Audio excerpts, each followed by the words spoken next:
Magandang umaga, narito na ang PTV Balita ngayon.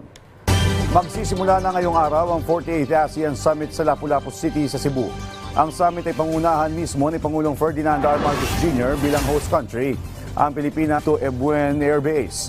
Tatalakayin sa summit ang mga isyong may kinalaman sa food security, energy stability at proteksyon ng mga manggagawa sa ibang bansa. Idineklara na rin ng Malacanang na holiday sa Cebu City, Mandaue City, Lapu-Lapu City at ang bayan ng Cordova dahil sa ASEAN Summit. Pinangunahan naman ni First Lady Liza Araneta Marcos sa naganap na menu tasting para sa nakatakdang luncheon na i-host para sa mga asawa ng mga leader ng ASEAN.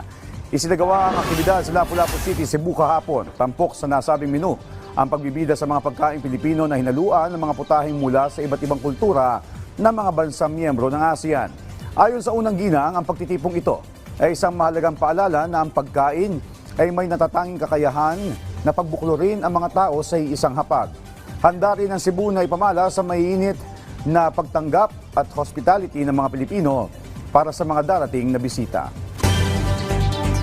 Sa ibang balita, nagpadala na ang Department of Social Welfare and Development o DSWD ng mobile water station sa ilang komunidad sa Albay na apektado ng ashfall mula sa Bulkang Mayon.